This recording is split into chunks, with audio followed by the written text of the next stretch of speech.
자, 이제 마지막 페이지 이제 16번부터 또 해보도록 하겠습니다.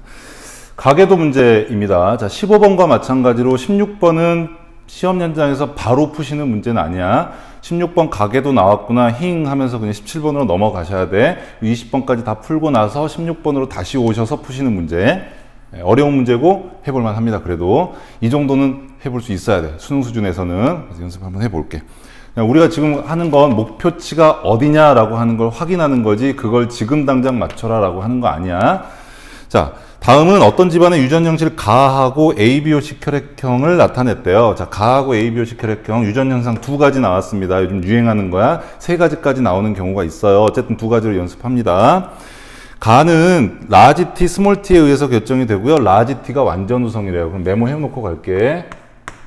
라지 T가 스몰 T에 대해서 완전 우성이래. 자, 여기서 이제 여러분들이 조심하실 건 뭐냐. 이런 친구들이 있어. 관성적으로 라지 T, 스몰 T 이렇게 하면 색칠해진 게 유전병이잖아. 그럼 유전병이 이례적인 현상이니까 라지 T는 정상이고 스몰 T는 유전병이고. 어때? 이러면 안 돼. 지금 여기 자료에서는 그냥 라지 T, 스몰 T에 의해서 결정이 됐다는 거지 이게 정상입니다. 이게 정상입니다. 그런 걸 알려준 게 하나도 없어요. 근데 우리가 찾으셔야 돼. 자, 두 번째 문장 갈게. 1부터 10의 가에 대한 발현 여부를 나타냈답니다. 응, 알았어. 자, 그리고 나서 일단은 처음에 여러분들이 연습을 하실 때 이 문제 가지고 하시긴 좀 그런데 우열관계를 가계도를 가지고 바로 판단을 할 수 있는지 확인을 먼저 하셔야 돼. 무슨 말씀이냐면 그 어떤 선생님이 갑툭튀라고 수업을 하시던데 좋은 것 같아요. 부모하고 표현형이 전혀 다른 자손이 나오는 걸 먼저 찾아야 돼요. 써놓고 지울게요. 자, 부모가 색칠이 안 돼 있어요. 근데 자식이 색칠이 돼 있어. 이런 게 나오면 되게 쉬운 문제가 돼요. 왜요? 요 녀석은 이 사람들이 부모인데 왜 갑자기 색칠이 돼 있는 거야? 왜 갑자기 유전병이 생긴 거야? 주워온 겁니까? 아니죠. 요 안에 이 녀석이 가지고 있는 열성 유전자가 숨어 있었기 때문에 발현이 된 거죠. 우열관계가 판단이 된다고. 한 번 더. 이런 경우도 있을 수 있죠. 엄마 아빠가 색칠이 돼 있어. 자, 아빠 엄마가 이렇게 색칠이 돼 있어요. 근데 자식이 색칠이 안 돼 있어. 그럼 뭐야? 정상이 열성이라는 거죠. 왜? 부모 사이에서 없던 형질이 갑자기 튀어나와 버렸잖아. 그럼 요거 열성 유전자인 거지. 그러면서 우열관계를 판단할 수가 있어. 그런데 슬프게도 요즘 문제는 이걸 바로 보여주는 가계도가 거의 없습니다. 그래서 여기 보시면 그런 거 안 나왔어. 그래서 일단 넘어갑니다. 그 다음에 이제 가계도 바로 밑에 문장에 보시면 7, 8, 9가 각각 가지고 있는 스몰 t의 양이 4가 가지고 있는 스몰 t의 양의 3배래. 이게 무슨 말이야? 자, 다시. 7, 8, 9가 가지고 있는 스몰 t의 총합이 4가 가지고 있는 스몰 t의 합의 3배래요. 요걸 가지고 우열관계를 판단하고 반성유전을 판단을 해야 되는 거야. 반성유전을. 자, 일단 한번 해보자. 일단 오늘은 정석으로 갑니다. 항상 정석으로 처음이니까. 자, 그럼 요거 조건을 들여서 한번 해볼게. 먼저 이 조건을 가지고 여기에다 적용을 해보는 거야. 어떻게? 라지 t가 스몰 t에 대해서 우성이라 그랬잖아. 그럼 얘가 라지 t고 얘가 스몰 t인데 얘가 정상이고 얘가 가 유전자라고 가정을 해보자고. 그러면 유전병을 가지고 있는 애는 전부 다 스몰 t가 있는 거잖아. 그러면은 고민할 거 없어. 일단 이제 스몰 t를 이렇게 한번 약하게 써보는 거야. 맞을지 틀릴지 모르니까 스몰 t를 이렇게 써보는 거야. 그 다음에 정상인 애는 라지 t가 어쨌든 있을 거잖아. 근데 여기 스몰 t가 2개 있으니까 하나는 엄마가 줬겠죠. 여기 스몰 t가 2개 있으니까 여기 하나는 아빠가 줬겠죠. 그러면 여기 스몰 t가 하나, 둘, 셋, 넷, 5개야. 여긴 스몰 t가 1개야. 에이, 조건에서 위배됐네? 그럼 이거 아니네. 너 아니야. 끝났어. 요 작업을 해야 돼요. 요 작업을. 나중에 진짜 빨리 할 수 있는 방법 알려드릴게. 지금부터 하면 여러분 머리에 과부하가 일어나니까. 자, 그러면 요게 아니면 이게 맞겠지. 어떻게? 라지 t가 가고요. 스몰 t가 정상이야. 이럴 수도 있겠지. 그럼 진짜 맞는지 한번 해볼게. 정상이면 전부 다 스몰 t겠지. 열성 유전자니까. 그러면 여기가 전부 다 스몰 t. 약하게 한번 써봐. 스몰 t. 그 다음에 유전병이 있으면 라지 t가 어쨌든 하나씩 있겠죠. 됐죠? 그리고 그 옆에 짝을 지어줄게. 여기 스몰 t가 2개니까 하나가 옆에 있겠지. 여기 스몰 t가 2개니까 여기 스몰 t가 하나 있겠지. 그럼 맞는지 볼까? 스몰 t 2개인데요. 스몰 t가 4개야. 3배가 아니고 2배네. 야, 큰일 났다, 큰일 났다. 얘도 아니야, 얘도 아니야. 어떡하죠? 자, 이런 경우에 이제 다시 사고를 유연하게 하셔야 돼요. 무슨 말씀이냐면, 제가 요거하고 요거 전제로 깐 게 뭡니까? 전부 상염색체 유전인 걸 전제로 깔았죠. 그럼 상염색체 유전 조건에서 이것도 아니고 이것도 아니야. 그럼 뭐 어떻게 해야겠어? 유전 현상에는 성염색체 유전도 있는 거잖아. 그럼 성염색체 유전, 즉 반성 유전일 때 한번 볼게. 그럼 반성 유전일 때 고마운 건 뭐냐면 우성 반성 유전은 아닙니다. 우성 반성 유전은 아니야. 왜냐면 이 녀석이 유전병이 있는데 그 엄마가 유전병이 없어요. 그러면 우성 반성 유전은 아닌 거야. 그럼 우성 반성 유전은 일단 하나 빼놓고 열성 반성 유전 조건만 들어가 볼게. 그럼 무슨 말이냐? X 염색체 위에 라지 T가 있고 X 염색체 위에 스몰 T가 있는데 열성 반성 유전, 유전 현상이 정상에 대해서 열성인 반성 유전일 수 있어. 그럼 이 조건은 맞는지 한번 해봅시다. 자, 이제 왠지 맞을 것 같으니까 좀 세게 쓸게요. 자, 일단 유전병이 있으면 고민할 거 없어. 왜요? 스몰 t가 있는 거죠. 근데 조심하실 건 반성 유전이니까 남자는 Y까지 같이 해줘야 되지. 한 번 더. 여기 여자니까 스몰 t 2개. 여기는요. 스몰 t에 Y가 있는 거지. 됐지? 자, 그 다음에 여긴 정상이니까 라지 t를 하나씩 일단 아무 생각 없이 그어주고요. 남자는 옆에 Y 챙겨주고요. 여자는요. 여기 스몰 t 2개를 기반으로 해서 한 개는 있겠다 해주시면 되겠지. 그럼 조건 맞는지 볼까? 스몰 t 1개, 스몰 t 2개, 스몰 t 3개.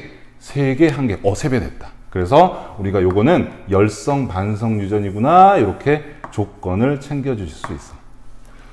어렵죠? 그래도 하셔야지. 됐어. 자, 그 다음에 그 밑에 문장에 보니까 이제 ABO식 혈액형에 대한 자료가 나왔어요. 어떻게 나왔냐면 1, 2, 5, 6의 혈액형이 서로 다르대. 1, 2, 5, 6의 혈액형이 서로 다르대. 그리고 나서 1의 혈액은 항 A 혈정에 섞으면 응집 반응이 일어난대요. 자, 요것도 한번 정리를 해볼게. 이제 혈액형 한번 분석합니다.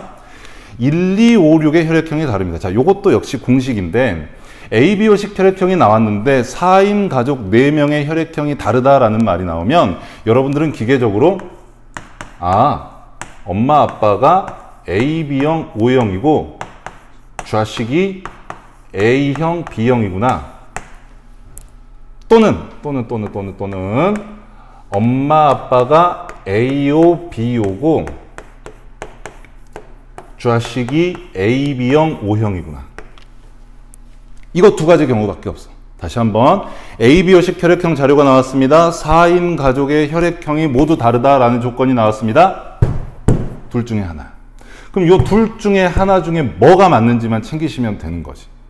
그런데 거기에서 1의 혈액에 항 A 혈청이 응집 반응이 일어났대요. 그러면 이 1이라고 하는 녀석은 항 A 혈청의 응집 반응이 일어났다. 그러면 A 응집원이 있다는 거지.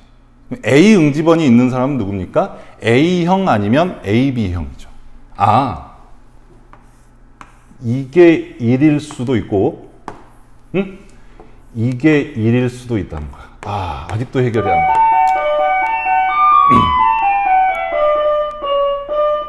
아직도 해결이 안 돼. 자, 다시 이게 1일 수도 있고요. 이게 1일 수도 있어요. 그러니까 이제 마지막 문장이 마지막 조건이 되는 거야. 자, 이제 마지막 문장을 가지고 분석을 다시 볼게. 1과 10의 혈액형이 같대요. 10이 누구야? 여기 있지? 10하고요. 1의 혈액형이 같대요. 그런데 6과 7도 혈액형이 같대요. 6과 7도 혈액형이 같대요. 이것 가지고 이제 봅시다.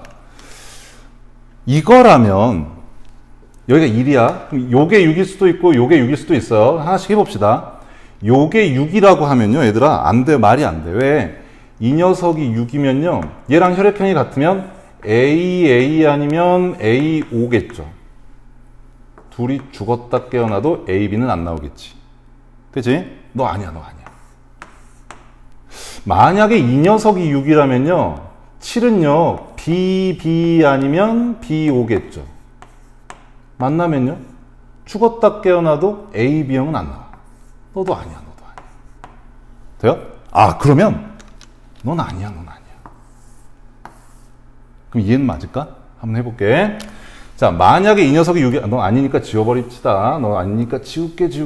자, 만약에 이게 6이라면요. 얘가 6이라면 7도 AB형이겠지? 그럼 만나볼게. A형 나오니? 오, A형이 나오네. 10이 된다, 10이 된다, 10이 된다. A형. 유전자형은 달라도 표현형은 같잖아요. 이쪽은 혹시 되는지 볼게요. O형하고 얘가 6이라면 7도 5일 거고요. 야, 죽었다 깨어나도 5다. 야, 이건 아니다, 이건 아니다. 넌 아니야. 그럼 이제 확인이 됐네요. 어떻게 확인이 됐어? 아, 얘가 A5고요. 아, 색깔 좀 다르게 할까요? 이 녀석이랑 헷갈리니까. 1이 A5고요. 2가 B5입니다. 이 녀석은요, 여기 있지? 자, AB형이고요. 얘는요, O형이죠? O5가 되겠죠? 그 다음에 10은요, AA형이고요. 7은요, AB형이 되는 거죠. 혈액형 같다고 했으니까. 되지? 자, 요렇게 해서 정리를 할 수가 있겠다. 자, 그럼 보기 한번 봅시다. 보기 기억에서, 가는 우성령질이냐? 아니요. 가는 열성령질이에요. 그래서 기억 틀렸어. 자, 니은 볼게. E의 ABO식 혈액형은 E형 접합이냐? E는요, BO. 두 개의 유전자가 다르네? E형 접합. 맞는 얘기가 되겠습니다. 동그라미. 자, 그러면 세 번째 볼게. 10의 동생이 태어날 때 이 아이가 가가 발현되고 ABO식 혈액형이 10과 같은 확률이 어떻게 되느냐? 저기 있는 거 좀 헷갈리니까 꺼내서 써볼게요. 자, 여기 6이 있습니다. 6. 7이 있습니다. 7. 자, 그래서 이제 동생, 10의 동생이 태어납니다. 혈액형 먼저 볼게. 얘는 AB형이었고요. 얘도 AB형이었어. 되지? 그러면 12 혈액형이 A형이잖아. 그럼 A형일 확률을 구할게. A형 확률을 구할게. 어떻게 됩니까? A형 됐지? 동그라미. AB 너 아니야. BA 너도 아니야. BB 너도 아니야. 아, 4개 중에 한 개 4분의 1. 됐어요? 자, 그 다음에 유전병 가입니까? 유전병 가가 나타난 확률을 구해볼게. 자, 6은요 유전병이 인성탄 유전병이 없어요. 그쵸? 라지 T의 남자니까 Y. 자, 7은요 유전병이 있어요. 스몰 t, 스몰 t. 그럼 유전병일 확률을 구하면 되는 거야. 라지, 스몰 만나면 안 돼. 라지가 하나라도 있으면 안 돼. 그럼 이것도 안 돼. 스몰 t, y 넌 되겠다. y는 상관없으니까 스몰 t, y 넌 되겠다. 4개 중에 2개네. 그래서 유전병 가일 확률은 4개 중에 2개. 4분의 1.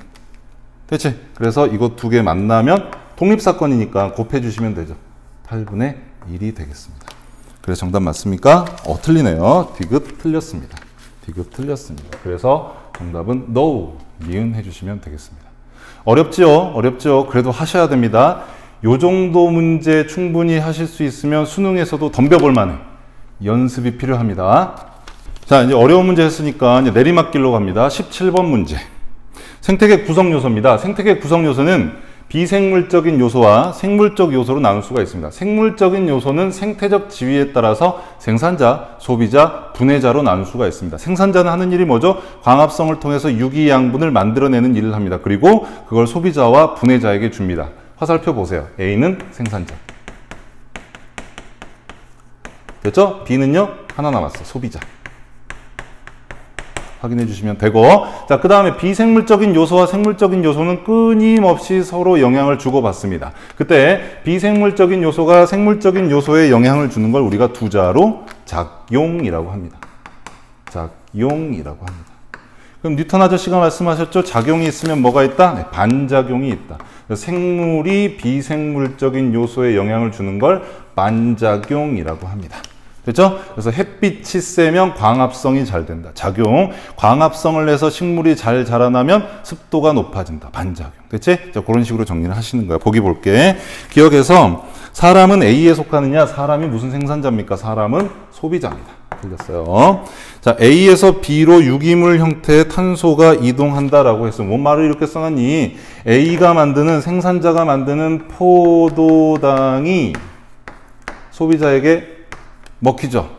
탄소가 유기물의 형태로 먹히네. 그래서 니은 땡그라미 하시면 되겠습니다. 땡그라미. 그 다음에 디귿 볼게요. 지렁이에 의해서 토양, 지렁이 땡그라미, 토양 땡그라미, 지렁이 땡그라미, 토양 동그라미. 화살표 확인하시고 반작용이 되겠습니다. 그래서 정답은 no 해서 2번 확인해 주실 수 있습니다.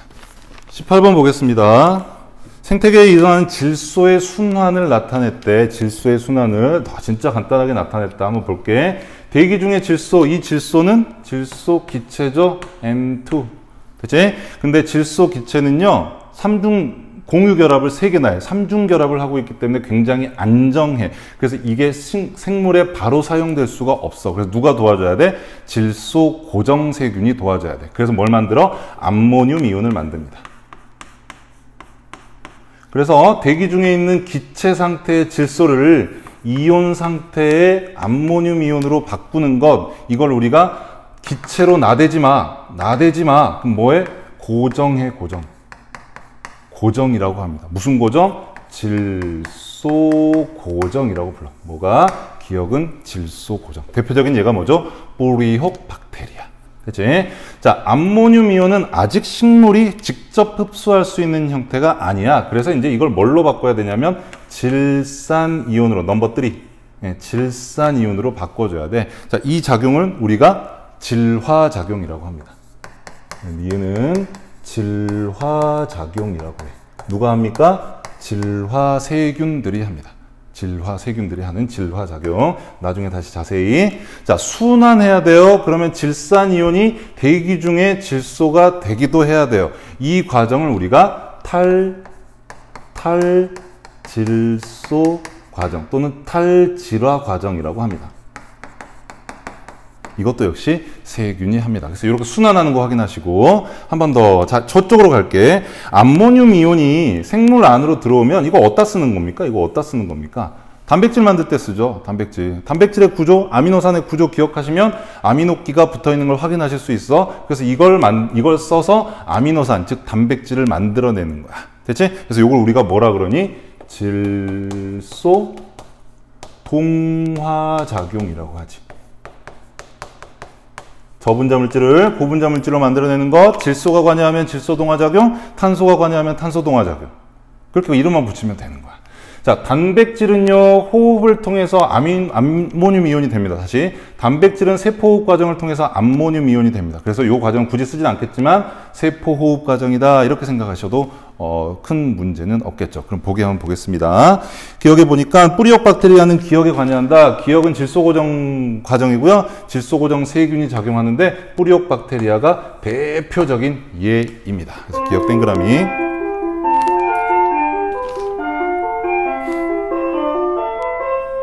그래서 기억 동그라미. 니은해 볼게요. 동그라미 니은은 탈질산화 작용이냐? 아니요. 얘가 탈질산화 과정이고요. 니은은 질화작용이에요. 그래서 니은 틀렸어. 그럼 세 번째. 식물은 암모늄 이온을 이용해서 단백질을 합성하느냐? 모든 생물은 다 그렇게 해요. 그래서 동그라미. 정답은 그닥 4번 해주시면 되겠습니다. 19번 볼게요. 하와이 주변의 얕은 바다에서 무슨 오징어가 살고 있대요. 하와이 짧은 꼬리 오징어? 갑오징어 같이 생겼는데. 아무튼 오징어가 살고 있대요. 그리고 이제 문장이 나왔습니다. 자, 이런 문장 읽으실 때는 어떻게 하시면 돼? 그냥 밑줄에 주목하시면 된다 그랬어. 그래서 오징어가 있고요. 포식자가 있고요. 세균이 있어요. 이거 지금 4강 관련되는 이야기니까 각각의 생물들의 상호작용에 관련되는 문제가 물어봐지겠죠? 그래서 보기를 한번 보면서 확인해 볼게. 기억해 보시면 동그라미 기억과 동그라미 니은은 군집이냐라고 그랬어. 기억에 동그라미 기억과 동그라미 니은은 군집이냐. 그럼 요거 개념 한번 정리할게. 얘들아 여러분, 세포가 모이면 뭐가 되죠? 조직이요. 조직이 모이면요 기관이요. 기관이 모이면요 이제 기관 개가 되지만 동물식물 연결로 할게. 개체가 되죠. 됐죠? 그러면 동일한 종의 개체들이 모이면 뭐가 됩니까? 개체군이 되는 거죠. 다시. 동일한 종의 개체들이 모이면 개체군이 되는 거지. 그러면 여러 개체군들, 다시 여러 종들이 있을 거 아니야? 얘네들을 다 모아요. 다시 한번 여러 종의 개체군을 다 모아요. 그럼 뭐가 됩니까? 그걸 군집이라고 해. 군집. 됐지? 그리고 이 군집에 비생물적인 요소, 즉 환경이 더해지면 뭐가 됩니까? 이걸 생태계라고 하는 거야. 그러니까 왜 저게 17번 문제하고 같은 얘기예요. 생물적인 요소와 비생물적인 요소가 합쳐지면 우리가 그걸 생태계라고 하는 거야. 그렇지? 자, 그래서 여기 보기에서 군집이냐라고 했는데 이렇게 개념 정리를 하시는 거야. 자, 그리고 나서 보기를 보시면 기역과 니은은 같은 군집에 속한다라고 했어요. 그러면 기역이 하와이 짧은 꼬리 오징어, 이름 되게 기네. 하와이 짧은 꼬리 오징어가 하나의 개체군을 형성할 거고요. 그 다음에 포식자가 또 하나의 개체군을 형성을 할 건데 얘네들이 같은 바다에 살고 있잖아. 같은 바다에 살고 있으니까 군집을 이루고 있겠네. 아, 그러면 오징어랑 포식자는 한 군집에 속해 있겠네. 돼요? 그래서 기역은 맞는 얘기가 되겠습니다. 잘 생각하셔야 돼. 그 다음에 니은 해볼게. 기역과 디귿 사이의 상호작용은 상리공생이냐라고 했어요. 그럼 기역과 디귿 뭐라 그랬냐면 발광세균이 있으면 포식자가 오징어를 안 잡아먹는데 그럼 오징어 입장에서는 이득이지. 근데 마지막에 뭐라 그랬냐면 세균은 오징어에 붙어있는 영양분을 먹는데 그럼 세균 입장에서도 이득이지. 서로 이득을 받네. 서로상 이득이. 상리공생. 대체 그래서 니은 맞는 얘기네요. 자, 세 번째 갈게. 니은을 제거하면요. 야, 포식자가 없어지면 얘가 살만 나겠지.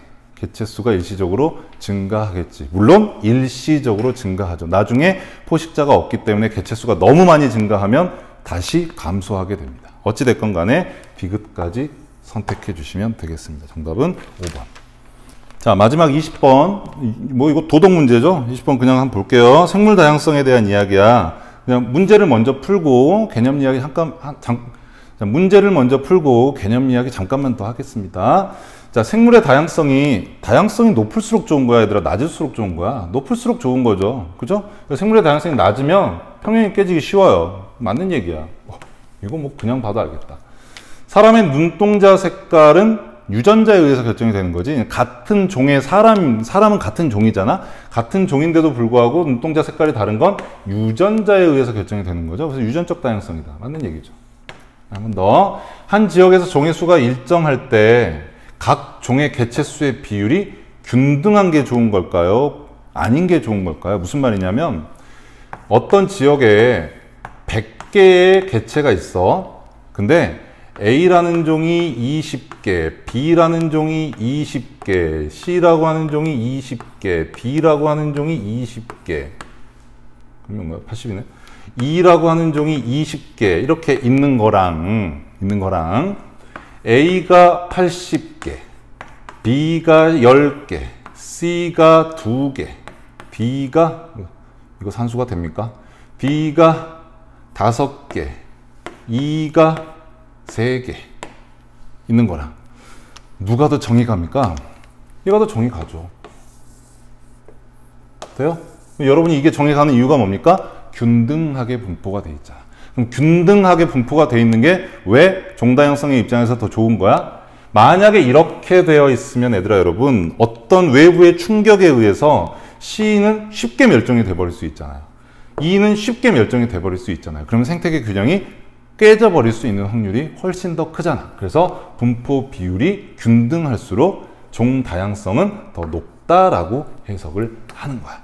그래서 정답은 그놈 하시면 되겠습니다. 괜찮아요. 이 정도 정리를 할게요. 그래서 자, 이 영상을 다 보신 분들은 정말 박수를 쳐드리고 싶습니다. 자, 이렇게 긴 영상을 여러분이 집에서 앉아서 보기가 쉽지는 않아. 하지만 문제풀이는 원래 그럴 수밖에 없어요. 그리고 이 문제들을 여러분들이 확실히 여러분 것으로 소화를 하시는 과정이 중요해. 수업 1시간, 2시간 듣는 것 물론 그것도 도움이 될 수 있습니다만은 여러분 스스로 고민하시고 내가 어디에서 막혔는지 확인하고 어디까지 가야 되는지 확인하고 그런 시간을 꼭 가지셨으면 좋겠습니다. 5월 달에 연휴가 좀 길게 있습니다. 초에. 그래서 이 긴 연휴 기간 동안에 여러분이 좀 의미 있게 3월 모의고사 문제집 받았으니까 다른 과목도 다 받았으니까 요것들 정리하시면서 보내셨으면 그리고 실력이 조금 이 짧은 기간입니다만은 이렇게 늘어나셨으면 하는 바람을 가지면서 영상 마무리하겠습니다. 고생하셨습니다.